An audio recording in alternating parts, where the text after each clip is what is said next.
sais parler que de goût. Sinon cela me coupe le souffle.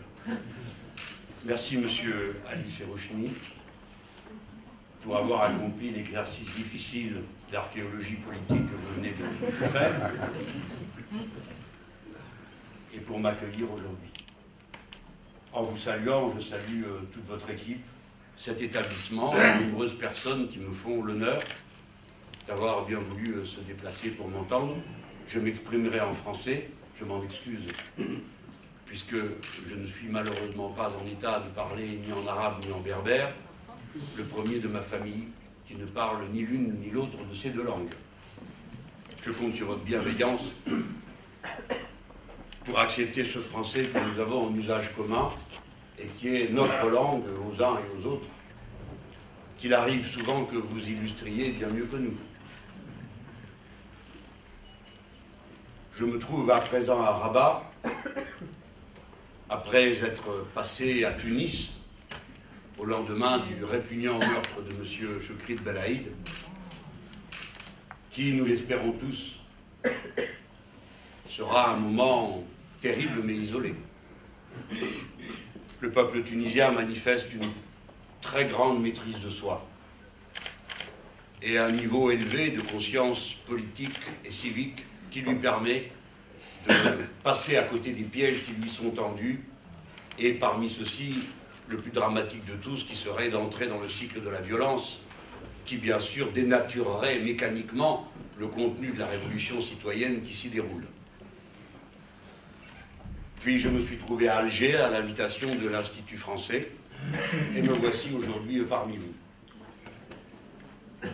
Mon voyage est l'occasion d'intenses émotions. Pour moi qui suis un Européen d'origine maghrébine, c'est toujours un grand remuement du cœur et de l'esprit que de revoir les rivages et ces lieux qui résonnent toujours à moi si fort, et dont j'espère que vous avez apprécié la façon avec laquelle j'ai porté l'écho, en particulier dans mon discours de Marseille, qui voulait être plus qu'un discours de campagne électorale, mais une invitation au peuple français à bien comprendre sa nouvelle identité mélangée, et au peuple du Maghreb à accepter cette communauté humaine que dorénavant nous constituons, et qui, sur les deux rives de la Méditerranée, bute sur un même déni d'existence que lui prêchent des fanatiques des deux côtés, comme si l'humanité se répartirait à jamais entre croyants et mécréants, ou entre telle ou telle religion. Mon point de vue, vous le savez, est celui de la philosophie des Lumières. Avant toute chose, nous sommes des êtres humains. Avant toute chose, nous sommes semblables. Et ce qui hier était un pari intellectuel est devenu, du fait même des observations que l'on peut faire sur la réalité du moment écologique que nous vivons, un fait objectif. C'est de lui dont je vais parler ce soir, en vous présentant l'essentiel des thèses, ou en tout cas l'environnement des thèses de l'écosocialisme et de son moyen, la révolution citoyenne. Je suis conscient du fait que dans cette salle et dans celle où on nous regarde, à qui j'adresse un salut très amical et reconnaissant d'avoir la patience une fois de plus de me regarder à la télévision. Je passerai peut-être tout à l'heure, si on me le permet, saluer les gens qui m'honorent de leur présence. Bref, je sais que je suis ici dans le ton et le style de la conférence, et non pas dans l'habit qui est le mien et que je m'honore de porter le reste du temps, le tribun du peuple, que je suis fier d'être. La conférence parce que vous êtes d'avis multiples et divers, et que je veux respecter cette diversité. Je vais donc m'efforcer, comme je recommande qu'on le fasse sans cesse, d'être toujours sur le plan du débat argumenté et raisonné, qui fait appel à la conscience rationnelle, plutôt simplement qu'au mouvement des passions, même si je sais que les passions constituent la trame même de notre existence personnelle. Mesdames, Messieurs, ce n'est donc pas un meeting auquel vous participez, mais une conférence. J'en suis un peu désolé pour moi, pour quelques-uns d'entre vous, mais je vais essayer de m'y tenir. Après d'autres progressistes dans l'histoire de mon pays et du vôtre, je me donne pour objectif, en présentant des idées que je mets en partage, de construire avec ceux auprès de qui elle aura un écho, une communauté politique dont je crois qu'il est indispensable qu'on la construise. Et ceci me ramène d'abord à ce premier point. Nous formons ensemble une communauté humaine. N'en déplaise non seulement à ceux qui nous en dénient le droit, mais aussi à nous-mêmes qui n'en avons pas toujours conscience. Nous n'en avons pas toujours conscience. Mais un Français vous dira qu'il est naturellement, s'il veut bien observer son environnement, plus proche d'un Marocain, sans même avoir besoin, comme moi, d'être né dans ce pays, qu'il ne l'est d'un Letton, d'un Lituanien, d'un Slovaque, d'un Croate, toutes sortes de peuples tout à fait respectables, mais que nous ne rencontrons jamais. Cet ensemble que nous avons à proportion de plus d'1,5 million de personnes pour ce qui concerne les Marocains répertoriés comme tels par les statistiques françaises, et celles-ci sont insuffisantes pour décrire l'ampleur du phénomène de communauté humaine que nous constituons, et au demeurant il ne serait pas suffisant car il faudrait ajouter ce qui peut s'observer en Italie, en Espagne, sans doute en Grèce et vraisemblablement au Portugal. Une communauté humaine qui fait que nous avons ensemble des enfants, des petits-enfants, des cousins, des oncles, des tantes, toutes réalités qui s'imposent à nous et qui font partie de votre quotidien humain et économique évidemment, puisque les retours et les flux financiers qui résultent de cette présence des deux côtés de la Méditerranée sont, pour ce qui vous concerne, égaux à ceux que vous êtes capables de constituer par le tourisme dans ce pays, qui est une activité qui a une importance certaine pour la vitalité de votre économie. C'est dire, au moins, s'il fallait tout ramener à l'économie, ce qui n'est en général pas mon cas, l'importance du fait que je veux souligner. Ensuite, nous formons une communauté écologique, et de cela, nous sommes souvent encore plus inconscients. Nous regardons la mer Méditerranée, le plus souvent, comme un lieu dont la réelle signification nous échappe. Pour les uns, c'est une sorte de fossé qui nous sépare, un danger mortel pour ceux qui essayent de la traverser parfois dans les conditions que vous connaissez pour émigrer. Pour d'autres, c'est une sorte d'espace économique neutre, où, comme dirait l'indépassable compatriote M. Cahuzac, à qui j'expliquais l'importance de la mer pour le futur de l'humanité, m'a répondu « Je suis conscient de l'importance du commerce maritime », ce qui prouvait qu'il était conscient de fort peu de choses en réalité, s'agissant des questions de la mer. La mer est un ensemble, la Méditerranée est un milieu commun, écologiquement sensible, dont nous dépendons. En sommes-nous vraiment conscients? 50% de la population de ma patrie vit à moins de 100 km d'une côte. Cette observation est valable pour vous. Elle est même plus importante, la part de la population qui vit sur les littoraux, du fait de l'étendue des déserts et des zones désertiques qui s'accroissent. Et il en va de même en Algérie, en Tunisie, puisque ce sont les pays que je cite, lorsque je parle du bassin méditerranéen, je désigne cet ensemble constitué des 5 pays de la façade qui est en face de vous, et des 5 pays qui se trouvent de ce côté-ci, c'est-à-dire, pour les uns, Grèce, Italie, France, Espagne, Portugal, pour les autres, Mauritanie, Maroc, Tunisie, Algérie, Libye. C'est-à-dire l'ancienne géographie qui avait été dessinée par l'Union du Maghreb arabe, avant que cette formation politique ne vienne à s'enliser pour toutes les raisons que nous connaissons et sur lesquelles je n'entrerai pas ce soir. C'est donc cette mer Méditerranée qui est l'enjeu commun de ce que nous avons à accomplir en commun.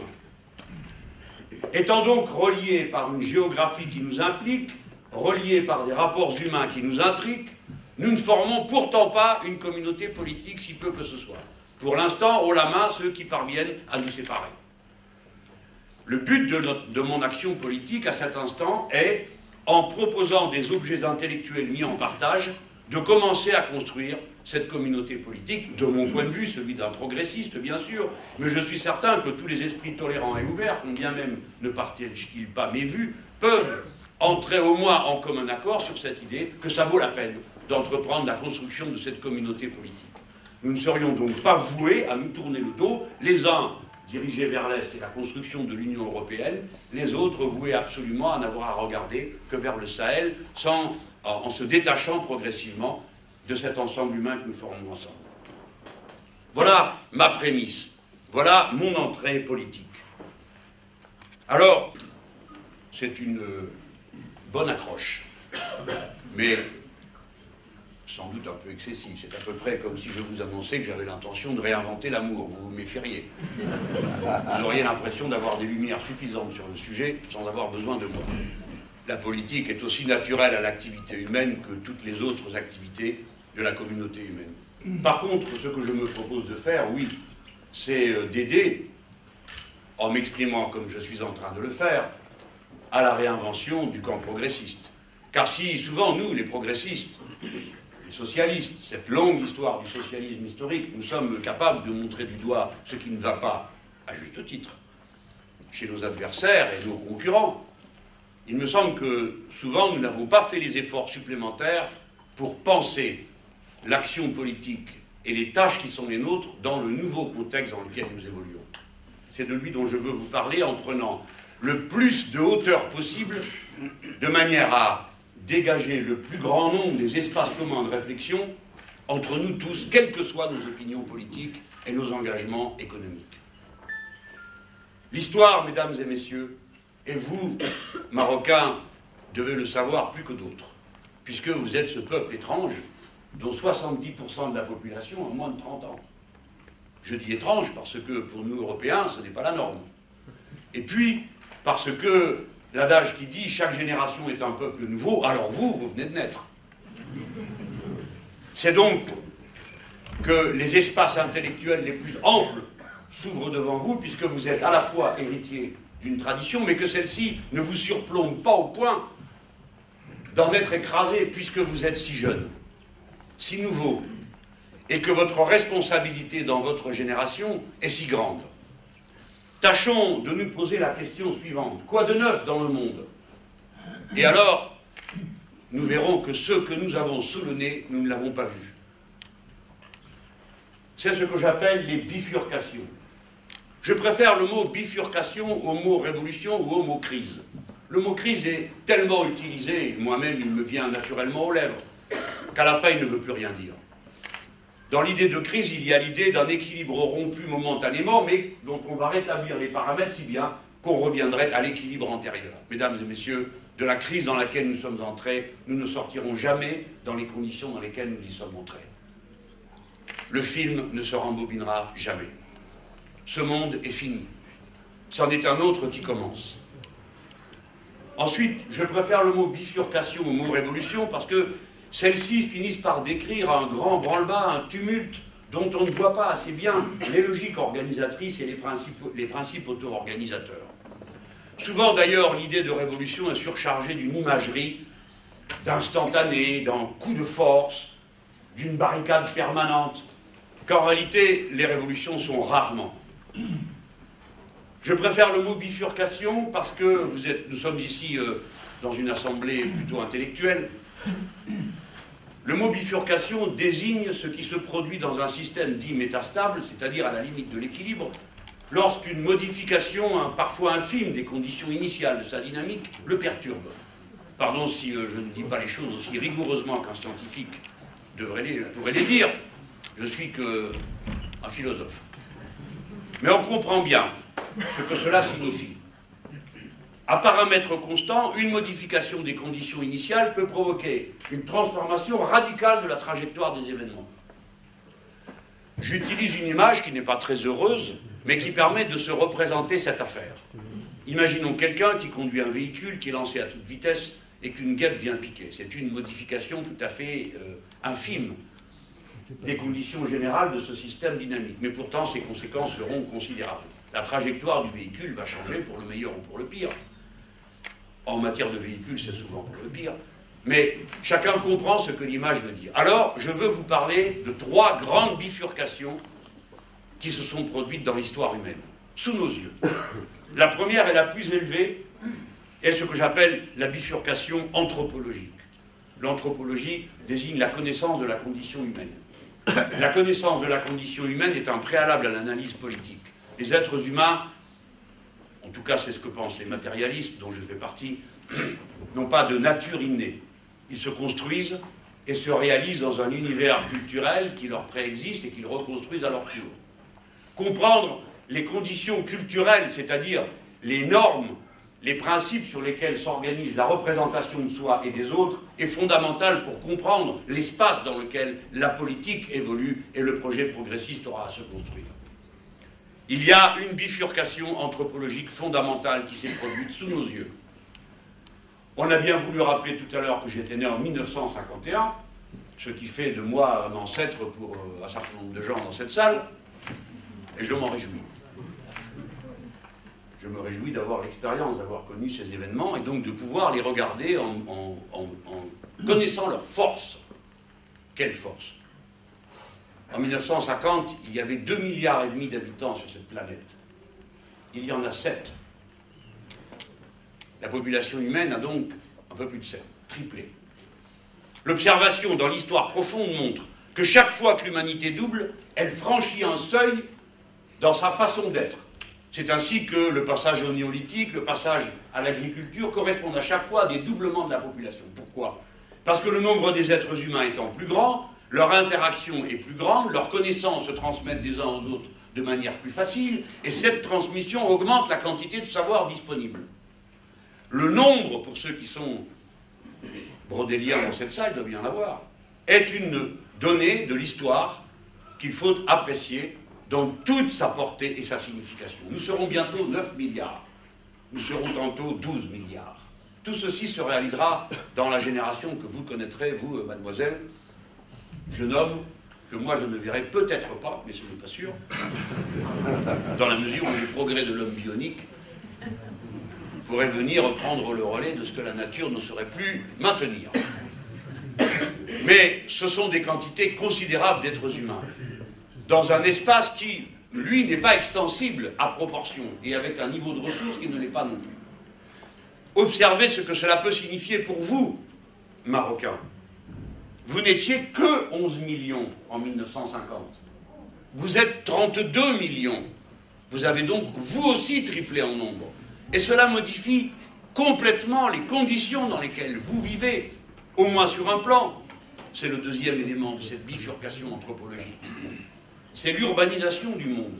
C'est un fait radicalement nouveau. Pour la jeune génération, il va de soi. Mais nous sommes assez nombreux dans cette salle qui avons connu nos pays comme des espaces essentiellement ruraux, avec un archipel humain qui se déployait dans des étendues où il n'y avait personne, ou pratiquement personne. L'urbanisation, c'était 30% de la population mondiale en 1950. Chez vous, c'était 27%. Aujourd'hui, c'est 60% de la population mondiale, 58% chez vous. La ville modifie toutes les conditions initiales de l'existence humaine. Car il s'y produit un mécanisme spontané de conscience civique. Chacun sait qu'il dépend de tous les autres pour la quasi-totalité des actes qui le constituent comme personne. Si bien que, combinant l'augmentation de la population et l'urbanisation, nous avons un processus général de socialisation spontanée de l'humanité qui en même temps produit une individualisation des rapports sociaux. C'est le paradoxe que souvent certains n'étudient pas dans toutes ses conséquences. L'individualisation des rapports sociaux est le produit de la socialisation accrue de l'humanité. Et donc la conscience spontanée qui se forme en ville est à la fois une conscience du collectif et une conscience de soi, avec des exigences qui sont fondatrices de droits qui s'inscrivent au plus profond de notre individualité, comme par exemple la conscience des droits humains, qui pour chacun est d'abord une question personnelle. Et cette humanité, plus nombreuse, rassemblée, quasiment oppressée l'une par l'autre, est en même temps une humanité sachante. C'est-à-dire qu'elle s'est arrachée de la vieille malédiction de la tradition orale. Parce que la tradition orale a du bon, mais c'est aussi une malédiction. Elle disparaît sitôt que s'éteint celui qui transmet la connaissance. L'alphabétisation du monde est un phénomène extraordinaire. 20% aujourd'hui. Chez vous, 15% en 1950. 77% aujourd'hui. Ce n'est pas le même peuple. Celui qui sait lire, je sais que ces statistiques sont discutées. Je le sais, on me l'a dit encore ce matin. Mais elles ne sont discutables qu'à la marge par rapport à l'ampleur du phénomène d'alphabétisation. Vous le savez bien. Et dès lors, c'est une autre humanité qui vous entoure. Nombreux sont ceux dans cette salle et dans les autres salles qui doivent se souvenir de la période où ils étaient entourés d'analphabètes, jusque dans leur propre famille, ce qui n'empêchait personne de tâcher de vivre dignement et de vouloir le meilleur pour ses enfants. Mais quelle croix c'était, en quelque sorte, quelle pesanteur pour ceux qui, hélas, n'étaient pas en état de lire ni d'écrire. C'est une malédiction qui a été repoussée, une frontière intérieure qui a été écartée. Et ça transforme naturellement les personnes. Ça les transforme dans d'innombrables domaines. Je ne vais en citer qu'un pour terminer cette première bifurcation. Elle montre une transformation intime fondamentale de la condition humaine. C'est l'accès des femmes à la contraception. Dans les années 50, il y avait à peine 10% de la population mondiale qui y accédait. Nous sommes à 60%. Le résultat dans votre pays est hors du commun. C'est-à-dire que vous êtes en tête de ceux qui, progressivement, sont parvenus à un contrôle des naissances qui le classe en tête des pays qui réussissent cette performance. Je dis c'est une performance, naturellement, ça n'a pas valeur d'indication sur les choix individuels, chacun fait bien comme il l'entend, mais précisément, pour pouvoir faire comme il l'entend, il faut en avoir les moyens.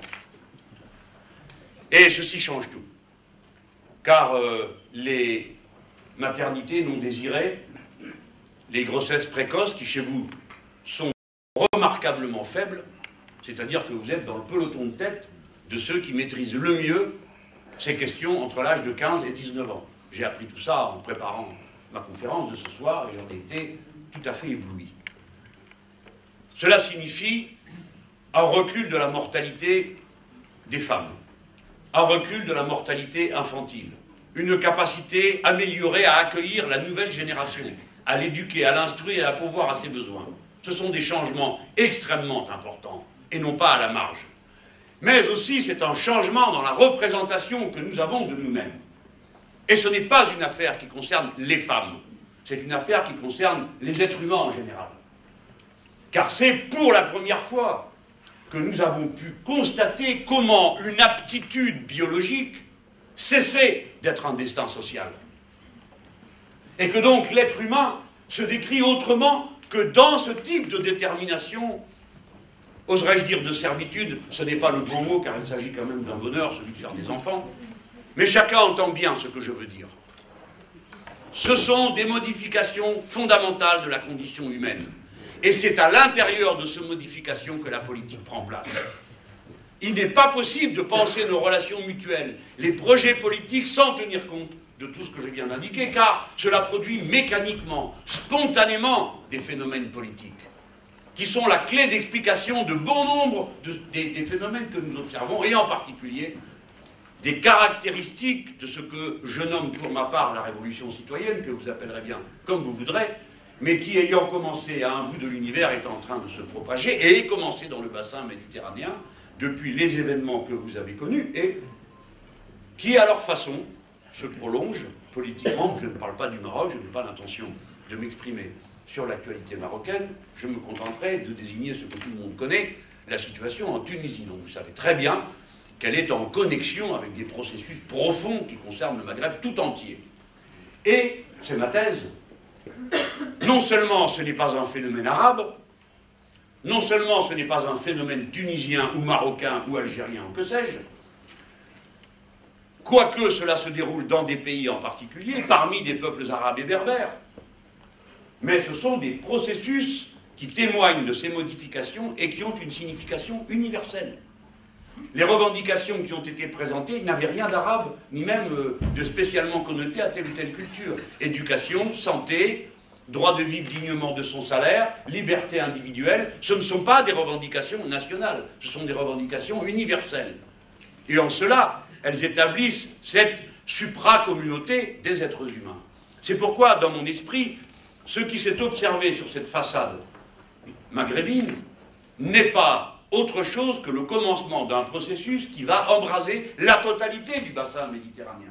Si bien que la suite de la révolution tunisienne, j'en fais le pronostic, se déroulera en Grèce, ou bien en Espagne, ou bien en Italie, ou bien en France. c'est-à-dire dans cet ensemble de populations intriquées, politiquement, écologiquement, économiquement. Mais la conclusion de ce point est la suivante.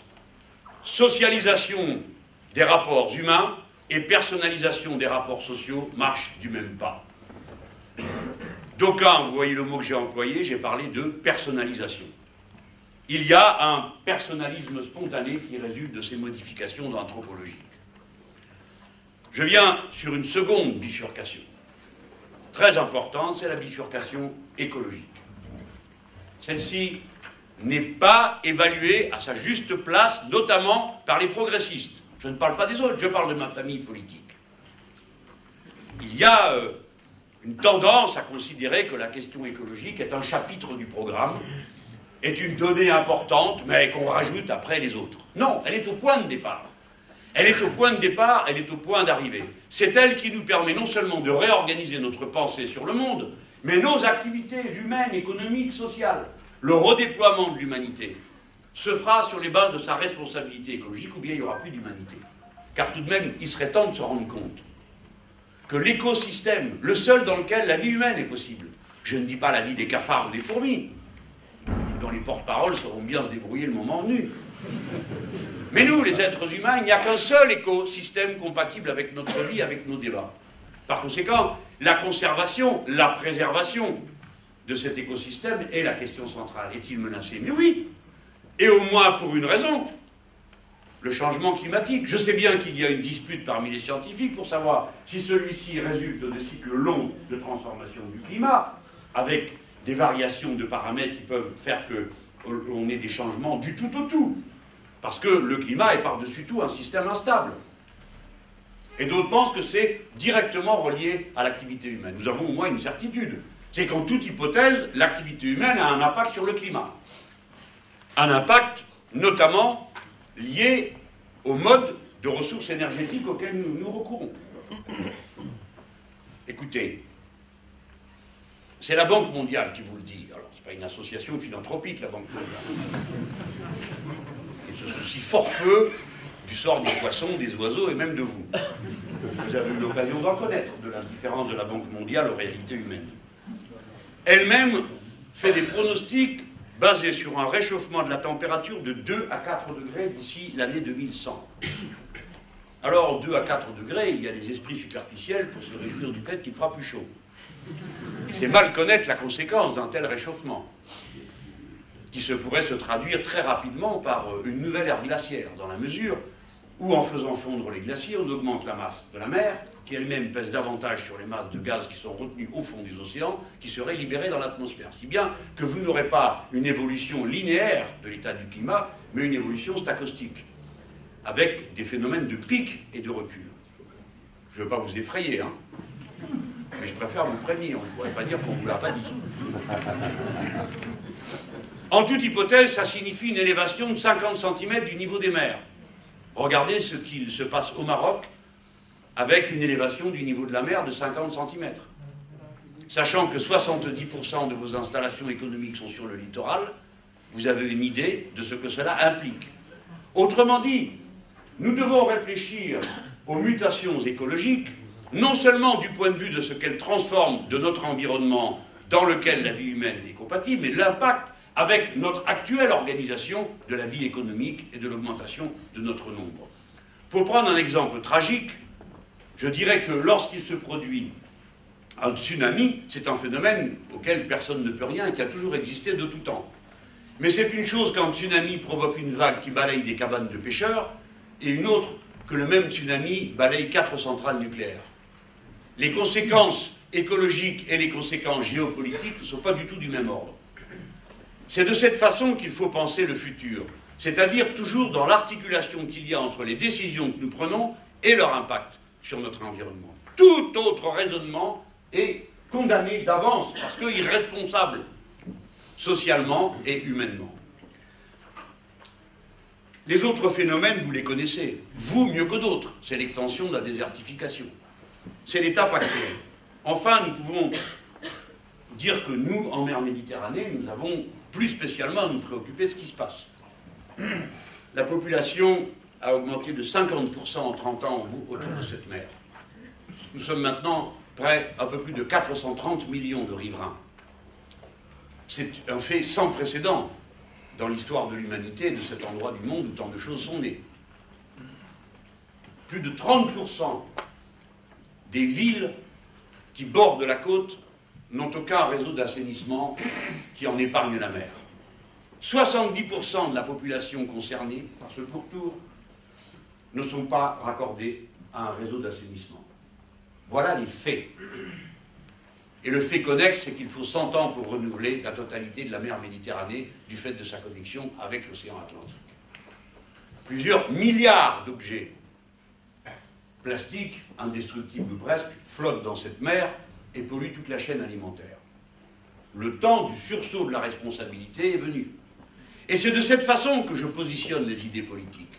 Non pas comme une contribution de mon imagination particulière ou de celle de mes camarades, de notre poésie, ou même de notre attachement à des valeurs auxquelles nous croyons, et nous avons bien le droit d'y croire, qui est la générosité, la volonté de partager, le refus de la cupidité, le rejet du règne de l'argent. Toutes ces choses, nous avons le droit d'y croire et de les opposer à ceux qui pensent le contraire. Mais cette discussion cesse devant les impératifs communs. Le projet écosocialiste n'est pas un idéal sur lequel la réalité devrait se régler. C'est un effort pour répondre aux défis communs de la crise de la civilisation humaine. Voilà ce qu'il essaye d'être et que je vais décrire.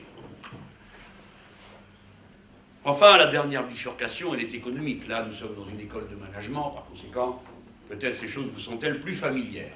Encore que je sais bien comment vous êtes dressés. Je veux dire que je sais que vous avez des cours de matérialisme historique, on vous explique le keynésianisme, la critique marxiste de l'économie capitaliste.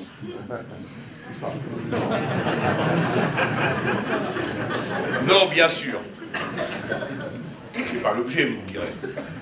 Mais vous verrez qu'il y a un moment où vos études impactent les décisions politiques qui sont prises et que vous aurez à prendre. Parce que ceux qui sont ici seront dans l'élite de leur pays. Donc vous aurez des décisions à prendre. Et souvent, un aveuglement techniciste peut vous conduire à oublier vos responsabilités humaines et civiques, et même nationales. C'est-à-dire les responsabilités que vous avez devant la communauté humaine. Pardon de vous parler sur ce ton, c'est celui du professeur que je ne cesserai jamais d'être. Quelle bifurcation? C'est celle du modèle économique. Je vais être aussi bref que possible, pour ne pas encombrer ma démonstration de choses que sans doute vous connaissez déjà. Il s'est produit à l'intérieur de l'économie capitaliste, entièrement libéré de toute menace de confiscation depuis que le auto-dénominé camp socialiste s'est effondré. Il s'est produit une mutation qui résulte sans doute des contradictions antérieures, je ne les détaille pas non plus. Mais en 1970, la puissance dominante des États-Unis d'Amérique ont décidé qu'elles ne donnaient plus aucune contrepartie matérielle à la monnaie qu'elles émettaient. C'est un fait fondateur d'une nouvelle réalité économique. À partir de cette date, on pense ce qu'on veut du fait que la monnaie soit ou non un équivalent entre deux valeurs matérielles. Certains ont cru qu'ils pouvaient s'émanciper de cette réalité, qu'on pouvait passer du troc à la monnaie et de la monnaie à n'importe quoi sans difficulté, du moment que l'on dispose pour convaincre chacun de la valeur de cette monnaie de 700 000 hommes de troupes sur les 5 continents et dans 600 bases. Ce qui est la valeur essentielle du dollar à cette heure. Car pour le reste, il ne vaut rien. La masse monétaire imprimée est sans aucune commune réalité avec la masse des biens matériels qui peuvent s'offrir en contrepartie. Si tous, dans cette salle, nous avions à cet instant tous les dollars du monde dans les mains et que nous nous précipitions dehors pour aller acheter les marchandises au prix que nous connaissons, il se produirait instantanément une hyperinflation qui multiplierait les prix vraisemblablement par 1000 ou 2000. Une masse gigantesque d'argent a été déversée par un État qui a maintenu un certain ordre économique grâce à cette circulation. Qui, chaque fois que cet ordre économique a buté sur sa limite intérieure, qui a toujours existé et n'a jamais été dépassée, qui est la contradiction qu'il crée entre le caractère social de la production et le régime privé de l'appropriation du bien qui en résulte. Des biens immenses produits à des tarifs de plus en plus bas et qui naturellement ne trouve pas preneur puisque le public pour ces biens n'existe pas. Quand bien même ce modèle bifurque-t-il et essaye aujourd'hui de produire pour ceux qui ont le plus et qui nous est présenté comme un modèle. C'est ainsi qu'on explique aux Français que leur stratégie de production automobile est nulle parce qu'ils ne produisent pas des grosses voitures pour riches comme les Allemands. Mais c'est que précisément l'univers n'est pas composé que de riches. Et que nous trouvions jusque-là raisonnable de produire des voitures pour tout le monde. J'en donne qu'un exemple microéconomique, mais qui me semble parlant des tentatives qui sont faites pour que l'accumulation dans le domaine matériel se produise dans certains secteurs. D'ailleurs, les secteurs qui se portent le mieux pour nous, c'est le luxe. Vous le savez. Mais au-delà de tout ça, une masse gigantesque d'argent s'est mise à tourner et a fini par se prendre elle-même pour la réalité économique, en dehors de toute production matérielle. Ce sont des échanges gigantesques, peut-être en connaissez-vous l'ampleur. Au début des années 70, il s'échangeait 20 milliards de dollars par jour. Oui, voilà, mon chiffre. 20 milliards. En 2010, c'était 4000 milliards. La capitalisation boursière est passée de 1400 milliards en 1975 à 63 000 milliards. Sans que pour autant les biens matériels aient progressé au même rythme, si bien que vous avez une masse fantastique d'argent qui tourne sur lui-même et qui, par des jeux d'écriture, permettent de réaliser des taux de profit hors du commun. Alors on pourrait dire tant mieux pour ceux qui vivent dans la bulle et tant pis pour eux quand elle crève, la bulle. Mais le problème, c'est que cette circulation et ces taux de profit ont un impact sur la production réelle. Et que dorénavant, on voit exiger de la production matérielle, notamment de la production industrielle, des taux de profit que jamais on n'a connus auparavant dans l'histoire. Autrefois, on considérait que 3, 4, 5%, 5% c'était de la surexploitation. Aujourd'hui, c'est du 14%, du 15%. Je connais une entreprise au moins, je ne cite pas son nom, qui a décidé de vendre un de ces secteurs pour élever le niveau global de profitabilité de son ensemble, qui était de 12% à 18%. Je connais une autre entreprise, première capitalisation boursière de mon pays, Sanofi, dirigée par des parasites nord-américains qui pourraient aussi bien organiser la production de castagnettes ou de trompettes, qui ignorent qu'ils se trouvent dans la première industrie pharmaceutique du monde, et qui sont là pour faire de l'argent. Ils le disent. C'est leur métier. Et s'ils réussissent à saigner à blanc Sanofi, ils iront ensuite faire valoir leur performance dans d'autres entreprises où ils seront embauchés pour ça. Eh bien, son objectif est de faire passer la part qui revient du surproduit de 35% partagé en dividendes, de le faire passer à 50%. Lequel d'entre vous, peut-être y a-t-il dans cette salle quelques heureux bénéficiaires de ce grand casino, mais la masse de l'humanité n'en est pas là, ni même la masse des gens honnêtes, ni même la masse de ceux qui font honnêtement des placements pensant de cette façon faire prospérer leurs biens. Vous voyez comment cette suraccumulation et son caractère totalement parasitaire ont un impact sur la production, en déforment les contenus et même la nature des réalisations. Je reviens à mon exemple de Sanofi, entreprise pharmaceutique, dont j'ai croisé, en faisant une manifestation, l'homme qui avait trouvé la molécule qui sert à déboucher les artères. C'est quand même un homme qui a permis à 300 ou 400 000 personnes dans le monde d'être encore vivantes. Ce n'est pas rien que cet homme, qui se contente de son salaire. Enfin, se contenter, car il a été fichu à la porte. Il a été fichu à la porte, mais ils ont quand même retrouvé pour aller le faire plaider dans un procès que Sanofi avait contre des médicaments génériques, et lui est assez ballot pour aimer son entreprise au point d'aller témoigner au procès en question. C'est vous dire que le cœur humain a des logiques qui parfois échappent à la raison, vous le savez bien. Mais regardons ce cas précis. Dans cette entreprise, entre un groupe qui recherche une molécule et un autre, la décision, l'arbitrage financier se fait en faveur de celui qui va produire la molécule qui va être le plus rapidement mise sur le marché. C'est-à-dire que le processus intellectuel de la recherche, de l'innovation, de la recherche qui parfois cherche sans savoir ce qu'elle cherche, parce que c'est le propre des scientifiques, à qui on ne peut pas mettre de rails, parce que l'esprit humain est fait comme ça. La recherche fondamentale est une nécessité avant la recherche pratique. Eh bien, ce processus profondément humain est déformé par la mainmise financière. Donc vous voyez que quand je vous parle de mainmise ou de cancer financier sur l'activité humaine, je ne décris pas seulement un mécanisme économique, je décris aussi un mécanisme intime, aux profondeurs du travail humain. Cette bifurcation financière a des conséquences. La première, c'est que elle réalise un tel niveau d'accumulation qu'elle dicte sa loi. On vous dira souvent, le monde est un marché mondialisé, blablabla, blablabla. Oui, oui, mais enfin comment? Pourquoi? Qu'est-ce qui est mondialisé? Le monde a toujours été le monde, l'Empire romain était un monde unifié. Qu'est-ce qui est mondialisé? La circulation financière.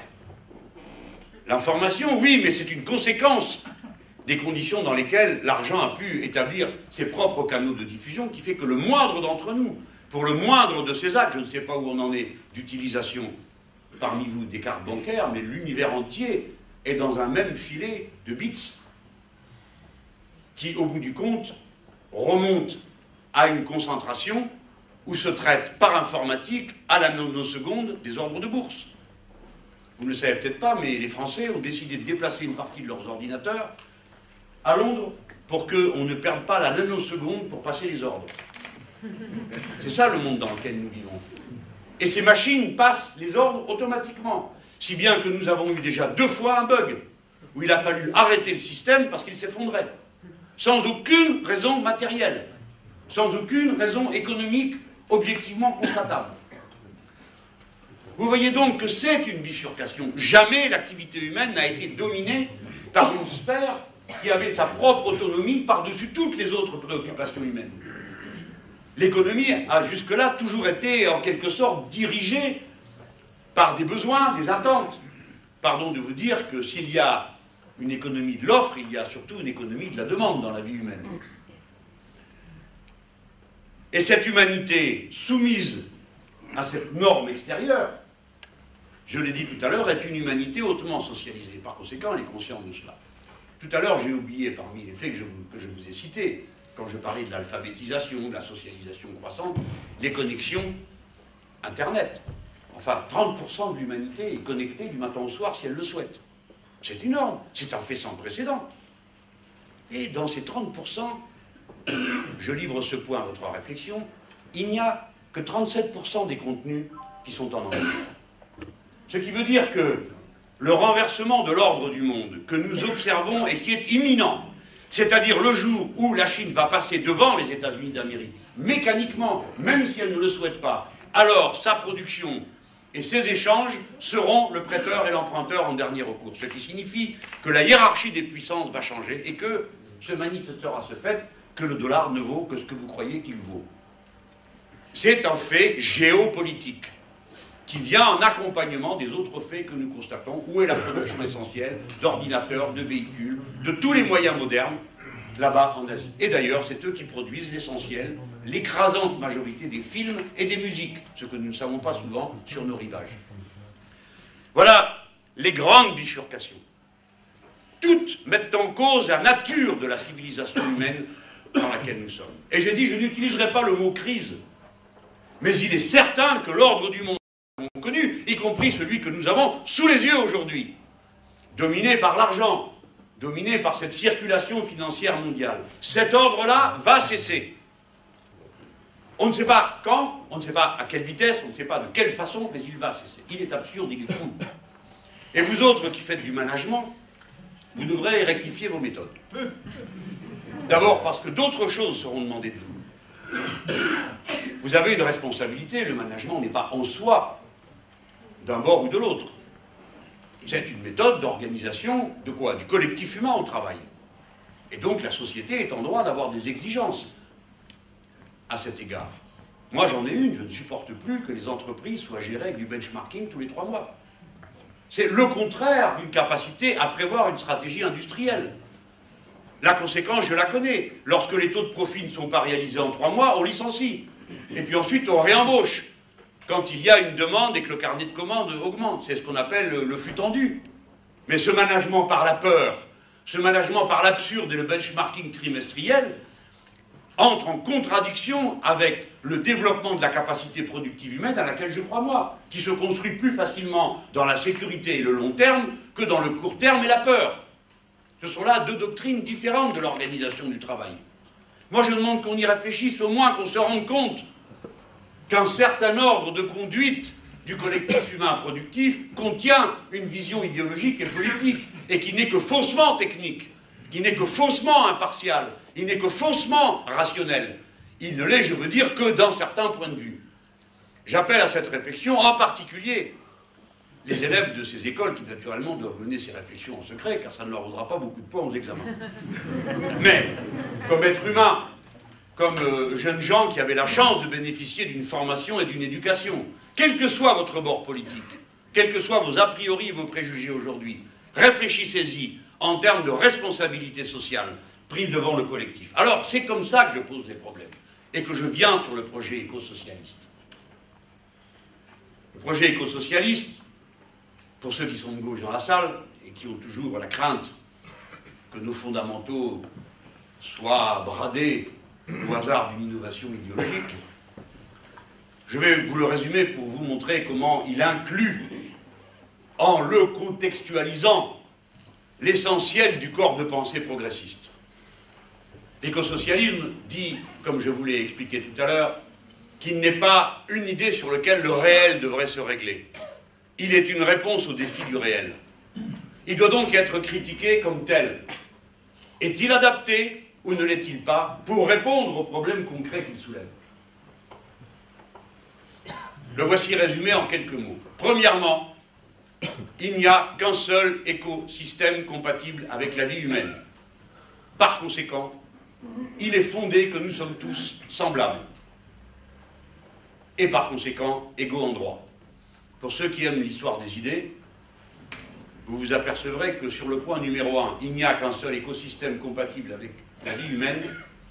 Si vous acceptez cette idée, vous entrez de plein pied dans le domaine de l'égalitarisme. Je voudrais quand même vous le signaler pour ne pas vous prendre en traître. Car s'il n'y a qu'un seul écosystème compatible avec la vie humaine, alors est fondé le fait qu'il y a un intérêt général humain. S'il y a un intérêt général humain, vous serez d'accord pour dire qu'il est plus fort que les intérêts particuliers qui pourraient s'y opposer. Et voici comment est fondé le droit de la loi par-dessus les différences. S'il y a un intérêt général humain, s'il est à ce point important qu'il peut s'opposer aux intérêts particuliers, il faut qu'il se justifie par l'existence de biens communs. Je n'en prendrai qu'un seul, l'eau. Personne ne peut se passer d'eau. On peut se passer de tas de choses, mais pas d'eau. L'eau constitue 95% de notre être physique.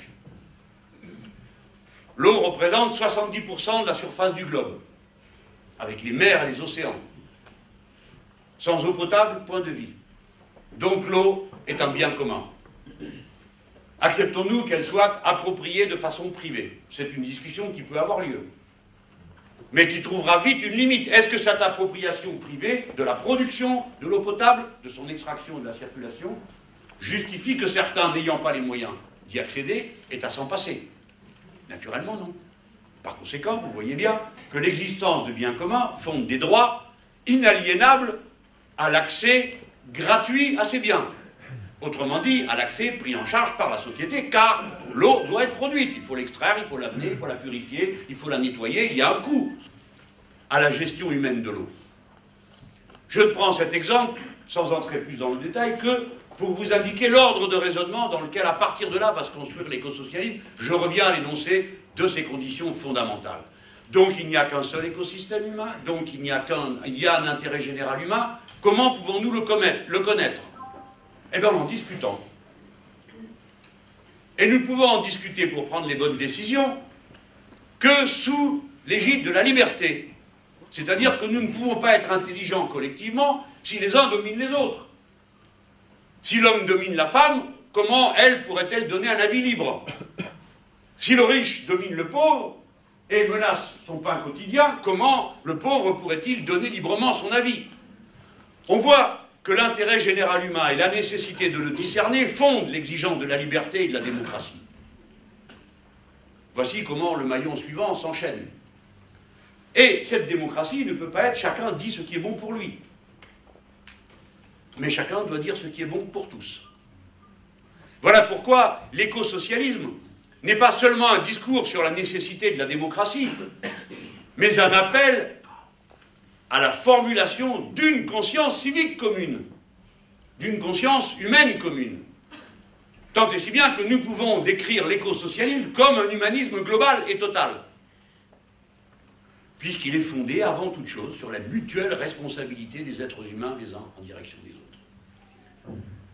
Pourquoi l'écosocialisme est-il une réponse adaptée? Parce qu'il vient, sans que j'entre dans les détails, il y a 15 thèses qui sont proposées, qui sont accessibles sur notre site écosocialisme.com, dont j'ai résumé quelques-unes des idées dans le petit livre La Règle Verte. Cet écosocialisme fonctionne au fond avec 2 points d'appui politiques programmatiques. Premièrement, la règle verte. Cela signifie que vous devez tous prendre conscience du fait que nous prélevons sur la nature davantage que ce qu'elle est capable de reconstituer. Si nous étions d'équilibre, chaque année au 31 décembre, nous n'aurions dû pas prendre davantage que ce que la nature serait capable de reconstituer jusqu'au 31 décembre suivant. Or, la date recule, et elle recule d'une manière qui n'est pas linéaire. Autrement dit, quand la date recule, si c'est par exemple le 1er décembre, que nous avons cessé, nous avons consommé tout ce qu'il y a à consommer et que la planète n'arrive pas à reconstituer, ben, vous êtes en déficit d'1 mois. Et ce déficit se creuse, cette dette se creuse. Et cette année, c'est en septembre que nous sommes entrés en état de dette écologique. Tout ce qui aura été produit et prélevé ensuite, la nature n'est pas capable de le reconstituer. La dette écologique s'impose à nous. Mais c'est une mauvaise nouvelle, bien sûr. Mais en même temps, c'est un défi pour nous tous. Notre intelligence, notre savoir-faire, notre imagination, notre créativité. Nous n'avons donc pas à être tétanisés, ni à nous dire « retournons nous cacher dans les grottes ». Sans plus rien produire. Non, c'est un défi à l'intelligence humaine. En ce sens, c'est une bonne nouvelle, puisque nous sommes mis au défi. Et l'humanité peut tout dépasser, peut trouver des solutions à tous les problèmes. Mais je reviens à ce que je disais il y a un instant, à la condition de pouvoir en délibérer librement. Vous ne pouvez pas trouver de solution à certains problèmes techniques si vous vous référez à autre chose qu'à la technique. Je veux dire par là que les vérités révélées n'ont aucune place dans l'organisation du débat public, sinon dans le secret du cœur de chacun. Quand je parle de vérité révélée, ne croyez pas seulement que je parle de vérité religieuse qui s'imposerait dans l'ordre politique, je parle aussi de vérité politique. On a connu et assez nargué ceux qui prétendaient imposer une doctrine du socialisme scientifique à la tête de leur État. Mais il me semble qu'on fait preuve d'une bienveillance qui confine à la cécité en faveur de ceux qui prétendent que la main invisible du marché serait, elle, capable de réaliser cette merveille métaphysique de l'équilibre de l'activité humaine sans heurts, comme chacun peut le constater, puisque tout va bien depuis que cette doctrine s'impose. Vous voyez, pas de vérité révélée, pas de vérité antérieure à la démonstration. La délibération démocratique a cette caractéristique, qu'elle ne sert qu'à prendre des décisions et pas à former des convictions. Une fois que la décision est prise, nous nous inclinons devant une règle du jeu dont on peut dire qu'elle est absurde. Pourquoi 51 aurait-il raison contre 49? Mais nous avons posé cette règle et nous l'acceptons. Mais la contrepartie est que toute décision est provisoire et qu'elle peut être rectifiée demain par une nouvelle décision quand on aura fait le constat que la précédente est erronée. La démocratie républicaine, au sens de la chose publique que j'ai indiqué tout à l'heure, postule qu'il n'y a jamais de vérité établie pour toujours. Tout est tout le temps discutable, à tout moment, et la liberté absolue de discuter est la condition du progrès humain, et non pas une concession que l'on doit faire à l'esprit d'anarchie qui nous anime tous. Parce que nous sommes tous de tempérament libertaire, pour nous-mêmes. Pas toujours pour les autres, mais pour nous-mêmes. Voilà comment l'écosocialisme pose la question de la responsabilité de l'homme, de l'être humain, à l'égard de l'environnement. Ça le met à distance de plusieurs autres doctrines, je veux très rapidement les examiner. Premièrement, des néolibéraux, pardon, peut-être que je suis dans un de leurs temples. Je ne pourrais pas choquer la religion ambiante, sans doute, puisque sinon je pense qu'on ne m'aurait pas invité, on n'aurait pas manifesté ce désir d'ouverture intellectuelle qui caractérise votre école, m'a-t-on dit, monsieur le directeur, et vous m'en avez donné une preuve en m'invitant et en m'accueillant si magnifiquement. Mais les néolibéraux ne peuvent pas répondre aux défis écologiques. Pourquoi? Pour une raison qui tient au mode d'organisation de leur modèle économique. Dans ce modèle économique, la part des dividendes est sans cesse croissante. Dans mon pays, l'année dernière, en 2010, il y a eu plus d'argent réparti en dividendes qu'en investissement. Cette pente est tellement forte qu'il est arrivé que des entreprises qui ne faisaient pas de bénéfices une année viennent à vendre une partie de leur actif pour pouvoir rémunérer, à niveau comparable avec des entreprises comparables ailleurs dans le monde, leurs actionnaires. C'est-à-dire un pur parasitisme, un pur saccage gratuit. Vous connaissez tous ça en examinant les valeurs boursières de certaines entreprises qui rachètent leurs propres actions pour en faire remonter le cours, etc., etc. Les néolibéraux ne peuvent pas s'inscrire dans le temps long. Ils croient au mécanisme aveugle du marché qui, métaphysiquement, réaliserait un équilibre qu'aucune activité humaine ne connaît autrement. Mais fondamentalement, ils ne peuvent pas prendre en charge le prix de la bifurcation du modèle économique. La bifurcation écologique du modèle économique, pour pouvoir instituer la planification écologique qui résulte de la règle verte que j'ai évoquée il y a un instant, nécessite des niveaux d'investissement extrêmement importants. Il s'agit de changer les process de production, les matériaux utilisés, les connaissances mises en œuvre par les travailleurs qualifiés. C'est un énorme investissement collectif à faire, auquel il faut consacrer une part extrêmement substantielle de la richesse produite par le travail humain. À répartir de cette façon dans l'investissement, on va dire l'investissement en général, on inclura dedans l'éducation plutôt qu'en dividende. Par conséquent, je dis que ce modèle est grippé de l'intérieur et incapable de relever le défi actuel de l'humanité, si vous êtes d'accord avec ma prémisse qui est l'écosystème est en cause. Mais s'il ne l'est pas, alors tout va bien, continuons à tout saccager, il n'y a pas de problème pour ceux qui aiment se baigner dans le plastique, s'asseoir dans le sable plein de goudron, consommer des produits qui ne servent à rien, et qui considèrent que le but de l'activité personnelle est mu par la cupidité, en accumuler le plus possible, posséder 2 ou 3 voitures, 4 ou 5 écrans de télévision chez soi. Ce qui est le sens de la civilisation humaine actuelle.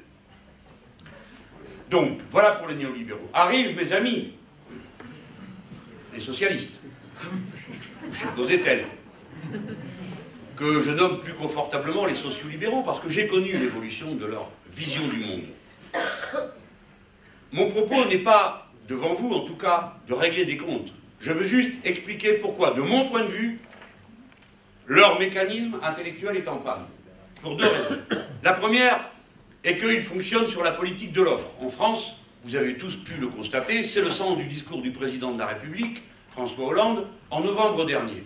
La politique de l'offre, je vais la caricaturer, mais la formule résume bien ce que c'est.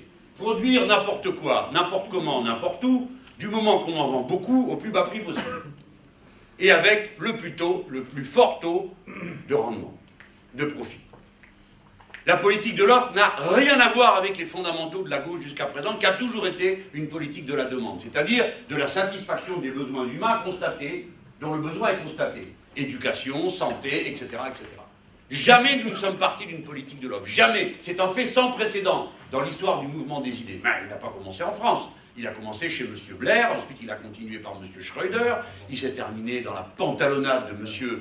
Papandréou, qui a capitulé séance tenante le jour même où il a entendu le premier coup de canon financier sur son pays, et a donc ouvert la brèche en Europe à cette impunité du capital financier qui peut spéculer comme il veut, quand il veut, où il veut. Mais le fondamental est celui-là.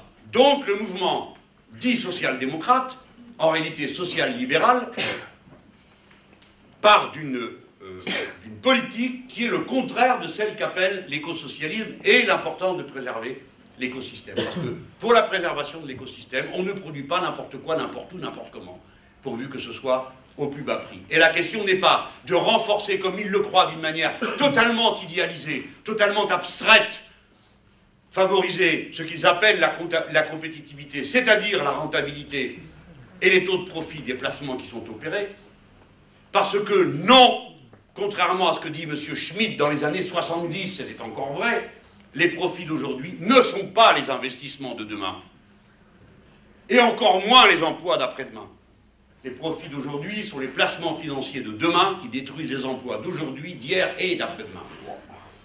Voilà ce qu'est cette logique économique erronée, puisqu'elle part d'une évaluation fausse de l'état actuel du capitalisme. C'est pourquoi je crois que la pensée dite social-démocrate, c'est-à-dire social-libérale, est en impasse devant le défi que j'ai décrit devant vous. Et puis il y a aussi d'autres impasses. Le communisme d'État n'est jamais parvenu à se libérer du productivisme.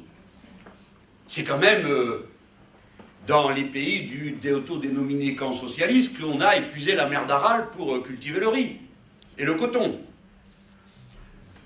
Et ceci touche à un fondamental de la pensée de gauche, qui n'est pas imputable à Karl Marx, qui lui avait plus de lucidité, mais à ceux qui l'ont succédé, dont moi, et qui ne voyaient pas ce qu'il écrivait réellement sur le sujet, lorsqu'il disait que le capitalisme est un système qui épuise l'homme et la nature, et lorsqu'il parlait du corps inorganique de l'homme à propos de la nature.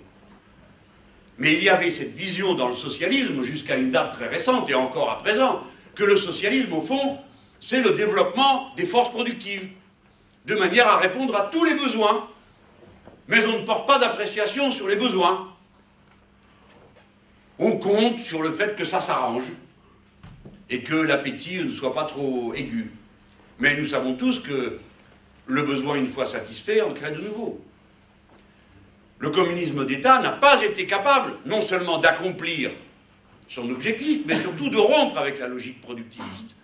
Et le productivisme l'a conduit à avoir une idée de la planification dans laquelle la démocratie n'avait aucune place.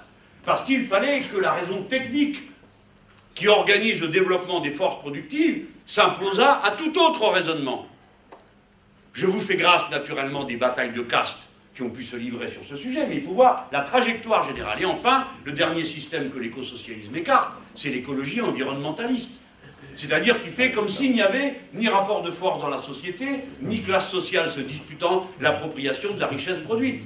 Qui croit que tout est une affaire de régulation de l'environnement. Et que si chacun y met de la bonne volonté, cesse de jeter ses papiers dans la rue, consomme d'une manière responsable personnellement, eh bien, tout viendra à s'arranger. Mais il ne se pose pas la question de savoir comment une telle consommation responsable est possible. Vous ne pouvez pas consommer d'une façon responsable si vous n'avez pas les revenus qui y correspondent. Et je n'en donne qu'un seul exemple. Si vous venez à une agriculture paysanne vivrière, celle-ci nécessite une main-d'œuvre en quantité beaucoup plus importante que dans l'agriculture productiviste qui marche à coups d'engrais et à coups de grosses machines, mais surtout d'engrais. Si cette agriculture est correctement rémunérée, alors le prix du produit agricole monte.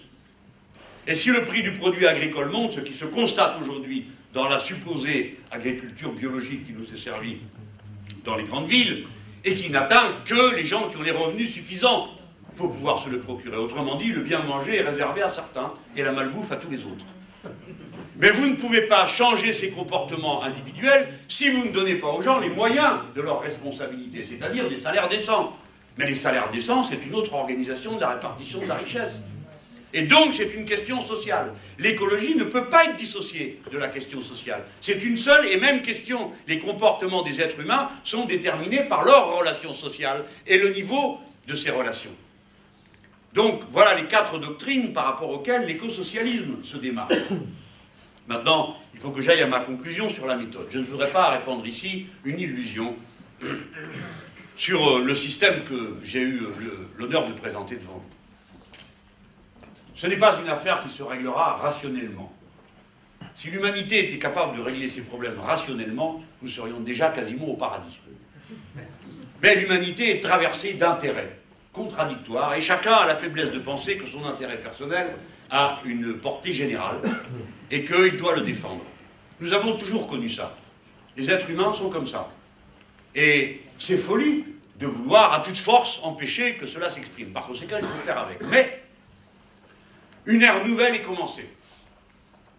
Les dégâts faits dans le monde par la méthode néolibérale, ces gros chars d'assaut, le FMI, la Banque mondiale, et maintenant, j'ose pas appeler ça des orgues de Staline, à cause de Staline, mais la grosse batterie de l'Union européenne, plus féroce, plus cupide, plus inégalitaire, plus violente que les États-Unis d'Amérique eux-mêmes. Car c'est l'Union européenne qui impose à tous les pays d'Afrique, en particulier à ceux du Maghreb, des accords soi-disant privilégiés qui vous permettent d'avoir le privilège de lever toutes vos barrières douanières et de laisser entrer librement les marchandises fabriquées en Europe qui assassineront, séance tenante, toutes vos productions, chaque fois que l'avantage comparatif sera en faveur du plus puissant. Comment voulez-vous qu'il en soit autrement qu'en faveur du plus puissant? Ces ravages, la logique interne qui est à l'œuvre, qui ne connaît aucune limite, comme en atteste le sort qui a été réservé à la Grèce, où 10 plans d'austérité successifs, 17 grèves générales, n'ont pas suffi à mettre les puissants en alerte pour qu'ils arrêtent le mauvais traitement fait à ce peuple. Mauvais traitement dont on a, hélas, déjà eu des démonstrations ailleurs dans le monde. Je pense à l'Argentine, qui a été ruinée dans des conditions exactement comparables. Et qui, d'un coup, sur un fait, le gel des avoirs dans les caisses d'épargne, a provoqué une insurrection de la classe moyenne, largement représentée dans cette salle, qui, comme m'a dit quelqu'un, a une conscience de ses intérêts, mais n'a pas souvent une conscience sociale. C'est-à-dire que les gens vivaient, on le comprend, sans voir. Ils ne voyaient pas des milliers d'ouvriers qui faisaient des barrages dans les rues et qui taxaient les gens qui passaient en voiture. Ils ne voyaient pas les milliers de pauvres qui s'accumulaient dans des bidonvilles. Et j'ai connu un pays où les citoyens, des amis, me disaient « Ah oui, ça c'est les Colombiens ». Ils étaient persuadés que c'était des Colombiens qui étaient là. Ils ne savaient même pas que c'était leurs propres compatriotes. Une forme d'aveuglement devant la réalité de catégories sociales, pour l'instant satisfaites de leur sort et qui un jour s'aperçoivent qu'elles ont été bernées. Qu'on a exigé d'elles des sacrifices personnels, de vie professionnelle pour les enfants. On leur a dit il faut vous responsabiliser. Dorénavant, vous payez vous-même votre santé. Vous payez l'éducation de vos enfants. Vous payez ceci, vous payez cela. Vous rentrez à la maison tous les soirs avec l'ordinateur sous le bras pour continuer le boulot. Et votre patron vérifie que vous êtes dû au travail. Vous y passez les samedis et les dimanches. Et un jour ou l'autre, vous avez plus de 40 ans, 45 ans, et vous apercevez que vous êtes fait voler votre vie contre rien. Parce qu'à ce moment-là, on vous dit, monsieur, il y a moins cher que vous, disponible sur le marché. Et cette classe moyenne, c'est cette découverte qu'elle est en train de faire en ce moment, qu'elle s'est fait duper, que son intelligence technicienne a été pervertie par un usage qui ne correspondait pas au goût du travail bien fait qu'elle-même a. Et voilà comment, dans toute l'Amérique latine, comme un effet domino, ce système s'est écroulé du jour au lendemain, alors qu'on nous disait qu'il disposait d'une base de masse suffisante pour durer toujours. C'est cette même situation que vous avez en Europe du Sud. J'ai la certitude, sans pouvoir vous dire le jour, mais la certitude de l'événement. La chaîne va craquer quelque part, comme elle a craqué en Amérique du Sud. J'estime que la chaîne a commencé à craquer en Tunisie, et qu'elle craquera dans l'Europe du Sud. C'est les processus que nous appelons révolution citoyenne. Ce sont des révolutions, parce qu'il ne faut pas se moquer des gens, et il faut dire les mots comme ils sont, puisqu'elles appellent partout un changement global des institutions. Ce que nous avons vu partout, c'est des institutions changer. En Amérique du Sud, nos amis tunisiens ont convoqué une constitution. Je rappelle que je ne parle que des Tunisiens.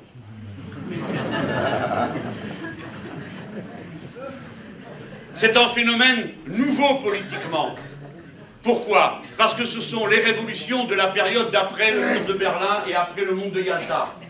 Ce sont donc des révolutions qui ne sont pas confrontées à l'exigence immédiate de se positionner dans un ordre géopolitique.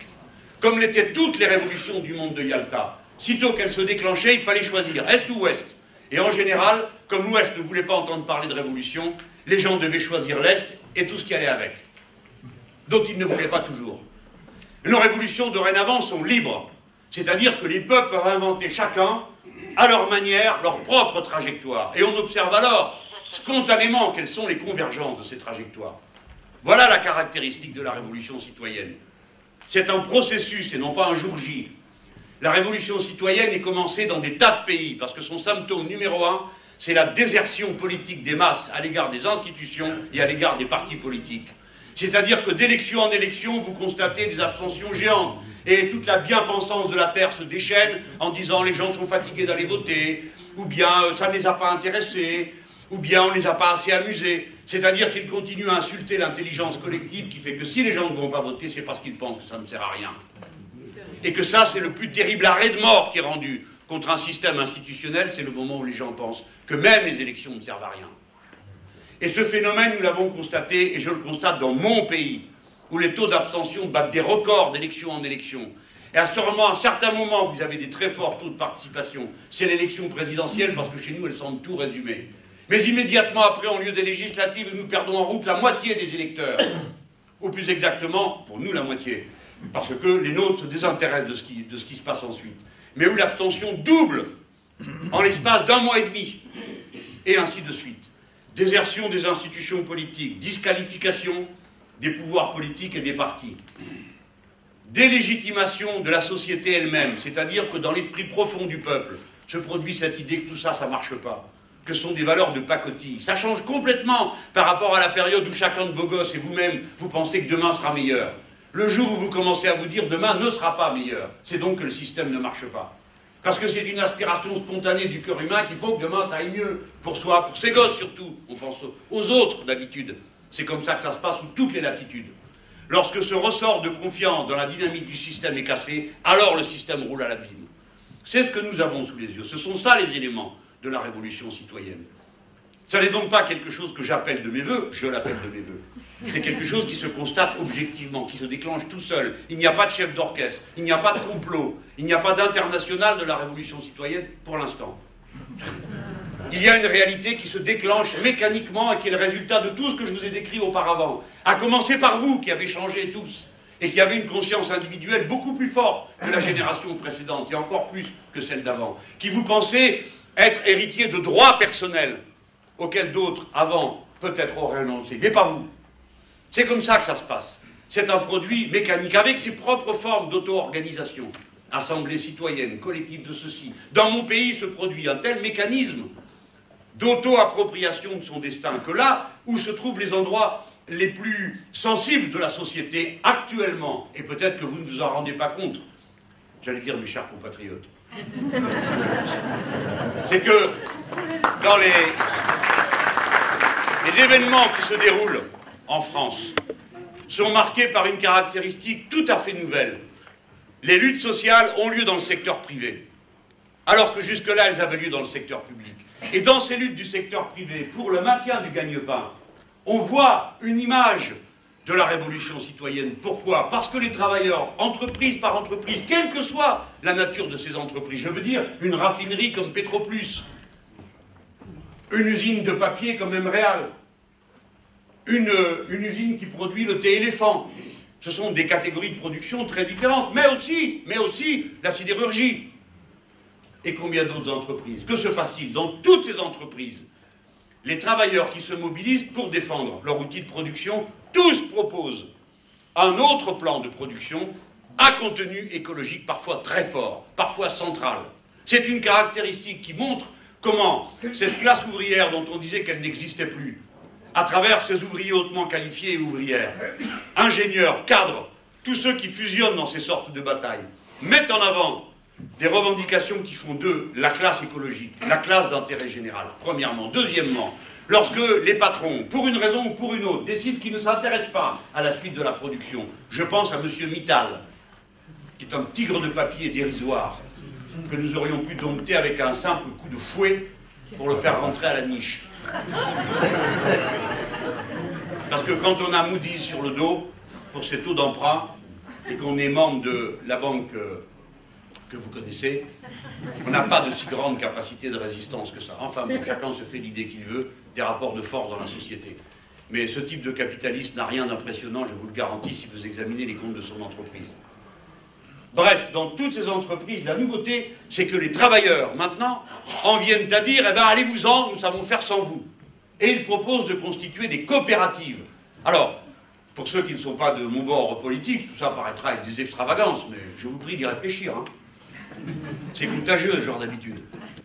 Oui, c'est contagieux, parce que c'est passé d'une entreprise à l'autre. Lorsque mes camarades de l'entreprise Pilpa, qui produit des glaces à Carcassonne, ont fait rejeter le plan social de l'entreprise, ils m'ont envoyé un message pour me dire « C'est formidable, on a obtenu un jugement en notre faveur. » Et la ligne d'après, qu'est-ce qu'ils m'écrivent? « Nous avons du temps pour préparer notre projet de coopérative. » Je veux dire que la tendance irrépressible à l'autocontrôle, à la volonté de maîtriser son destin, de participer pleinement au collectif et au collectif de travail, parce que, contrairement à ce que croient certains, il n'y a pas besoin de faire peur aux travailleurs, oui, aux travailleuses, pour qu'ils aient le goût de ce qu'ils font, du travail bien fait, de la production honnêtement opérée, de l'échange généreusement consenti. Telle est la conscience de ceux qui ont une aptitude et une compétence professionnelle. Le phénomène de la révolution citoyenne est donc irrépressible. Personne ne peut tricher avec lui. Alors d'aucuns peuvent toujours croire qu'ils vont figer le temps et maintenir l'ordre établi à coups de fouet, par un ensemble de doctrines venues d'un passé plus ou moins profond et qui, mécaniquement reproduit sur le présent, garantirait le maintien de l'ordre politique. Quand bien même aurait-il des satisfactions provisoires, des victoires partielles, ils ne peuvent rien contre le mouvement qui a conduit une telle humanité à être aussi éduquée, aussi nombreuse, aussi concentrée, à avoir une conscience sociale aussi spontanément construite. Ils ne peuvent rien. Ils seront vaincus. Ils seront vaincus. La responsabilité que nous avons, c'est seulement de faire en sorte, mais c'est déjà beaucoup, que nous n'allions pas nous exposer à des aventures sans retour. Et que sans cesse, au moins nous nous accordions pour défendre ce qui nous paraît être l'instrument minimum commun de notre condition humaine commune, à savoir la démocratie. Mais pas seulement elle, pas seulement sa forme superficielle, pas seulement le droit reconnu à chacun de donner son avis, mais la démocratie réelle, celle qui permet à chaque homme, chaque femme, de devenir réellement maître de son destin, parce qu'il en a les moyens, moyens matériels, mais aussi moyens humains, par le type de société dans lequel chaque génération est accueillie et éduquée. Voilà quels sont les défis de notre temps. Voilà pourquoi je suis certain que nos amis tunisiens finiront par se sortir du moment dans lequel ils sont et qui n'est pas le chaos, qui est la renaissance de la nation tunisienne et de son peuple qui se cherche à tâtons, qui hésite entre différentes formules, qui ne nous appartient pas de juger autrement que d'après, bien sûr, ce que nous savons, notre expérience. Mais nous devons regarder le tout comme un processus vivant, comme un processus dynamique, comme quelque chose qui est un acte positif de reconstruction de ce peuple par lui-même. Il passe par des dangers, et alors, est-ce que la vie humaine n'est pas continuellement faite de risques? Bien sûr, eh bien la vie humaine collective l'est aussi. Ayons confiance en nous-mêmes, et surtout dans ce qu'il y a de meilleur en nous, c'est-à-dire notre capacité à l'empathie, à l'instruction, à la compréhension, car rien n'est impossible à qui a décidé de ne pas se laisser intimider par les circonstances. Et comme le dit le philosophe, bien des choses seraient possibles si nous en croyons moins d'impossibles. Merci.